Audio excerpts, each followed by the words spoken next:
আজকে বানাবো আলু পটল আর পনির দিয়ে একটা সবজি। কড়াইটা গরম হয়ে গেল, এখানে একটু সাদা তেল দিয়ে দেব।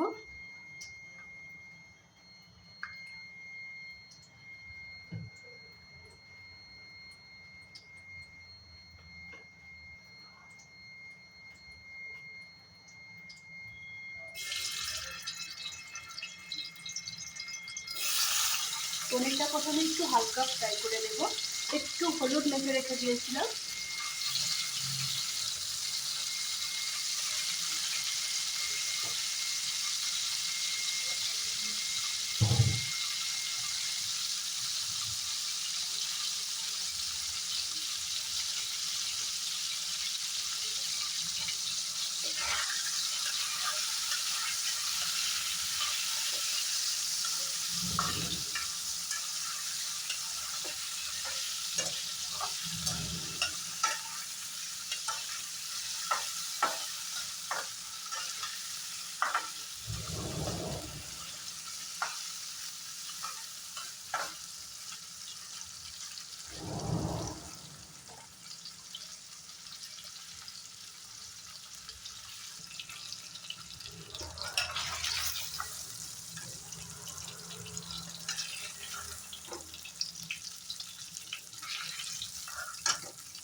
এখানে আরো একটু তেল দিয়ে দেব।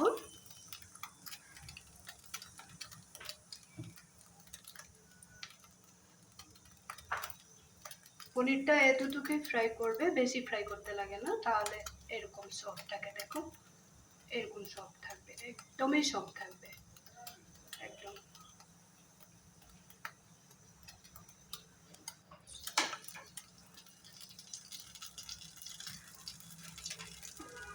নিরামিষ বানাবো যখন, এখানে একটু কালো জিরা দিয়ে দিলাম। আলু পটলটা দিয়ে দেবো। আলু পটলটার মধ্যে একটু হলদি মেখে রেখেছিলাম।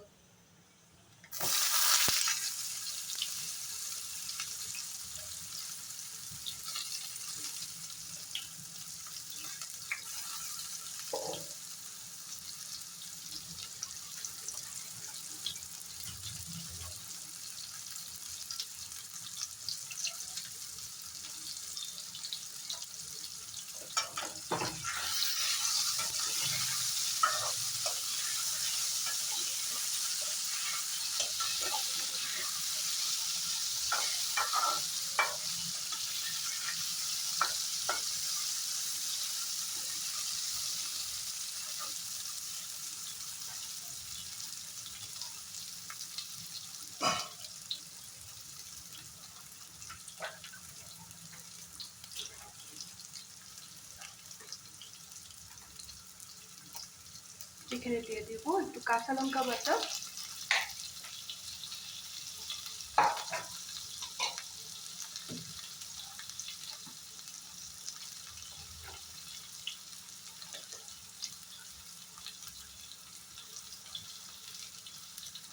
একটু দিয়ে দিব জিরার গুঁড়া,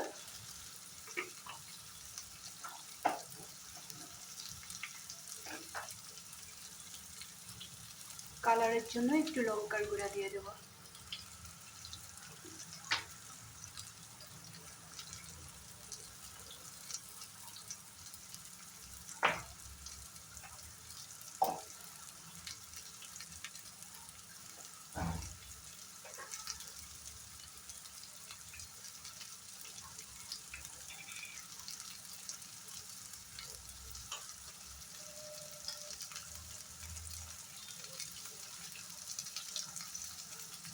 একটু আদা রসুনের বাটা, আমরা নিরামিষ খেলেও রসুন পেঁয়াজটা খাই, যার জন্য একটু আদা রসুনের বাটা দিয়ে দিলাম।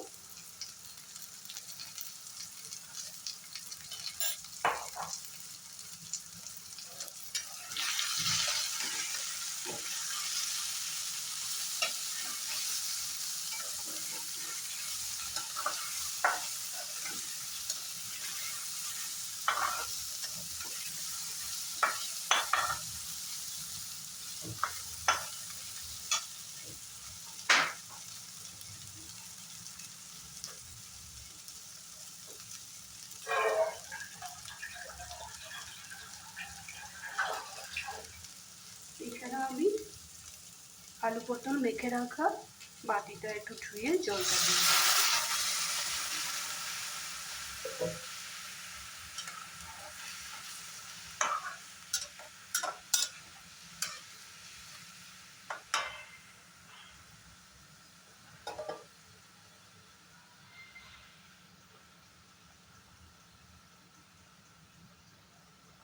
একটা কাঁচা লঙ্কা দিয়ে দিলাম।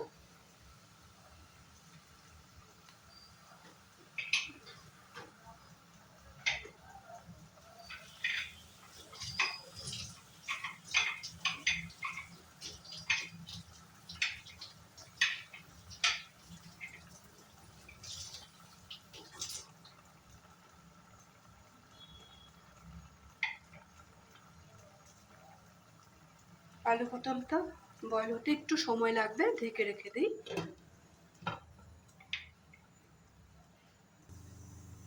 আলু পটলটা বয়েল হয়েছে কিনা একটু দেখে নেব। এখন এইখানে আমি পনিরটা দিয়ে দেবো।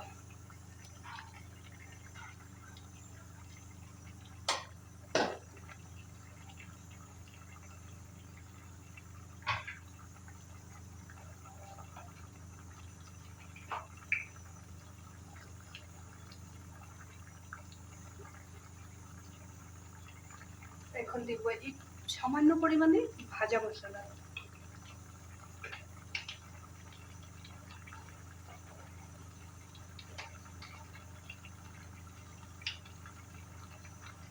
একটু দিয়ে দেব কসুরি মেথি পাউডার।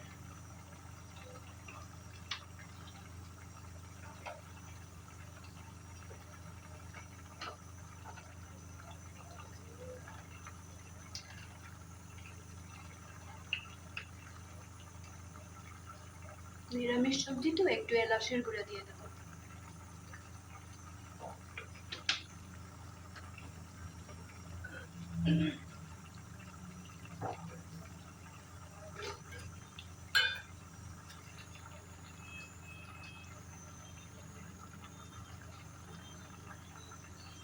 ব্যালেন্সটা ঠিকঠাক হওয়ার জন্য টেস্টিও হবে, একটু চিনি দিয়ে দিলাম।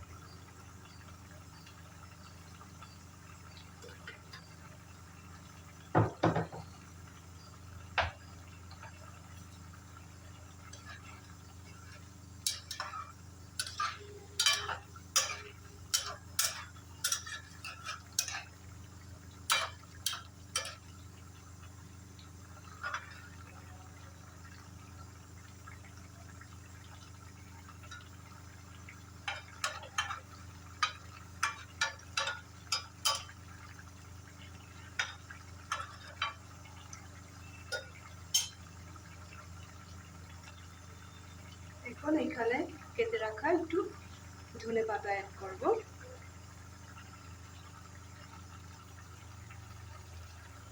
পনিরটা পটল আলু দিয়ে কে কে এভাবে রান্না করো কমেন্ট করে বলবে। আমাদের এটা বাঙালিদের খুবই প্রিয় খাদ্য।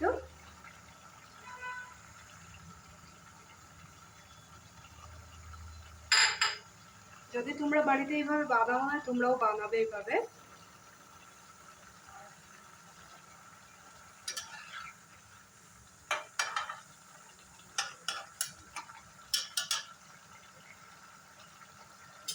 পনিরটা প্রায় হয়ে গেল। এখন আমি পনিরটা এখানে বসিয়ে রাখবো।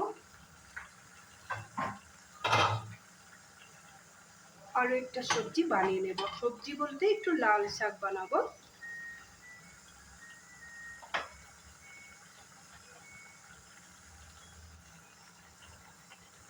এই লাল শাকের রেসিপিটাও তোমাদের সাথে শেয়ার করব। আমি কিভাবে বানাই তোমরা দেখতে থাকো। কড়াইটা একটু গরম হোক।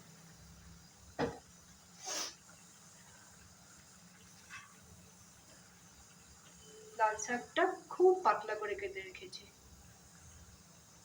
একদমই পাতলা করে কেটে রেখেছি।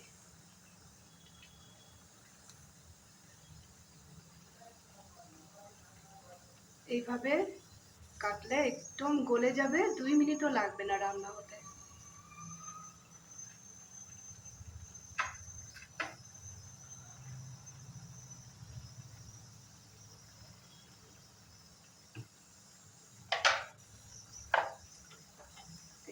দিব আমি একটু সাদা তেল দিব না, সরি, সরষের তেল দিব।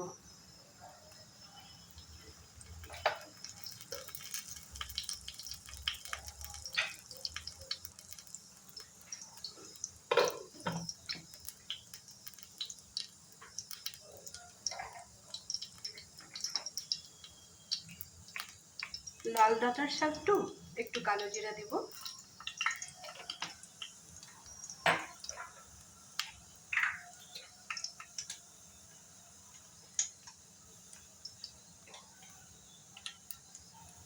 একটু আদা রসুনের বাটা দেব।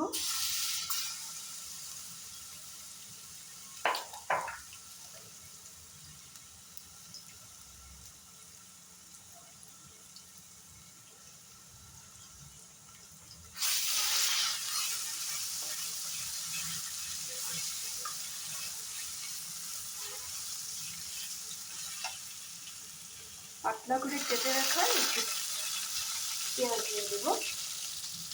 পেঁয়াজটা ওইভাবে পাতলা করে কেটে রেখেছি।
এখানে আমি হলদি দিব না, শাকটা তো অনেকটা কমে যাবে, দেখতে কাঁচা থাকতে অনেকটাই হয়, পরে যখন ভাজা ভাজা হয়ে যায় তখন একদম কম হয়ে যায়। একটু লবণ দিয়ে দিলাম স্বাদ মতো। লবণ একদমই কম দিবে শাকে।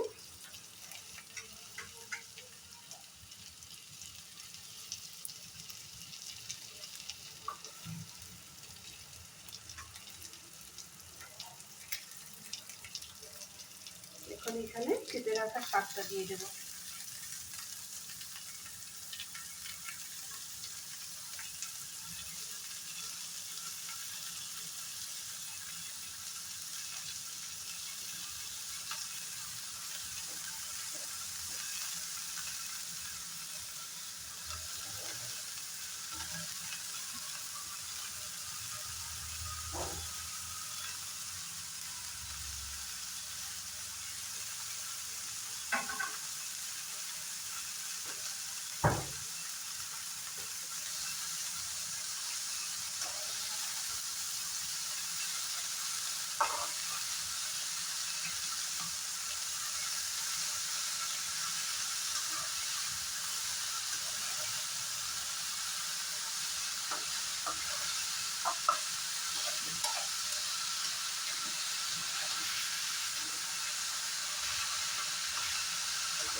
পনিরটাও হয়ে গেল, শাকটা হবেই, বেশি সময় লাগবে না, আমার ভাতটাও হয়ে গেছে। এইভাবে খুব কম সময়ের মধ্যে 2-3টা আইটেম করা যায়, বেশি একটা সময় লাগে না। আজকে দুপুরের মেনুতে এটাই থাকবে, হয়তো একটু ডাল বসাবো, নাহলে বসাবো না।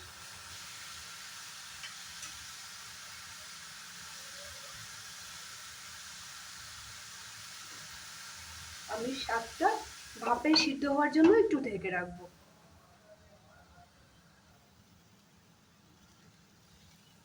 শাকটাও হয়ে গেছে।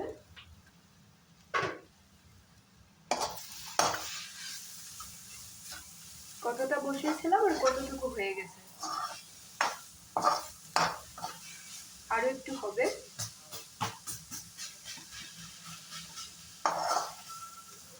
এইভাবে খুব কম সময়ের মধ্যে 3টা আইটেম আমার রান্না করা হয়ে গেল। খুব বেশি লাগলো 15 থেকে 20 মিনিটের মতো লাগলো। ভাতটাও হয়ে গেল, পনিরের সবজিটাও হয়ে গেল, শাকটাও হয়ে গেল। এইভাবে তোমরাও বাড়িতে এইভাবে রান্না করবে। আমি আজকে একটা কাজ করেছি, এটাও দেখিয়ে দিই। পুরো সপ্তাহের জন্য ধনেপাতাটা এইভাবে ধুয়ে শুকিয়ে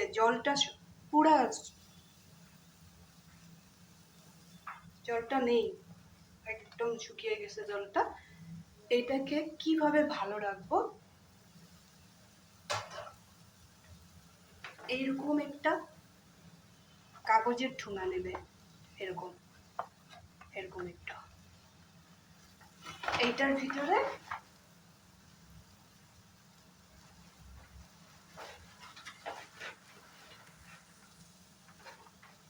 ভিতরে এইভাবে ঢুকিয়ে রেখে দেবে। আর মুখটা কিন্তু বন্ধ করবে না। আস্তে আস্তে এই ধনেপাতার গুলো যা জলটা ছিল না ধনেপাতার মধ্যে, এই জলটা কাগজতে টেনে নিবে আর পাতাগুলো খুব সুন্দর হয়ে থাকবে। এইভাবে রেখে দেবে।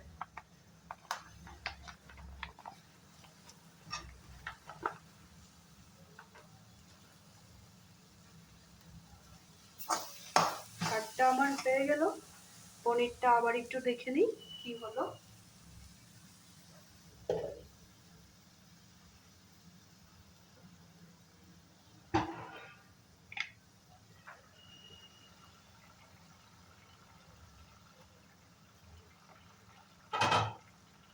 এইভাবে খুব কম সময়ের মধ্যে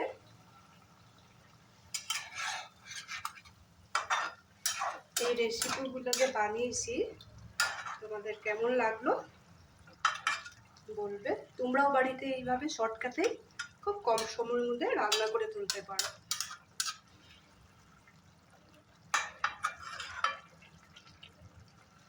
নিরামিষ রান্না করলে এইভাবেই করবে, সবকিছু আগে রেডি করে নেবে, তারপরে একসাথে সব বসিয়ে দেবে, তাহলে খুব বেশি সময় লাগবে না। কমেন্ট করতে ভুলবে না কিন্তু, লাইক শেয়ার তো করবে, সাথে থাকবে সব সময়। এই ধরনের ভিডিওগুলো আমি তোমাদেরকে দিতে থাকবো। আর যদি আমার কিছু ভুল হয়ে থাকে আমাকে বলবে, তোমরাও বলবে যে এটা রান্না করে দেখাও, তোমাদের থেকেও তো আমার কিছু জানতে চাই।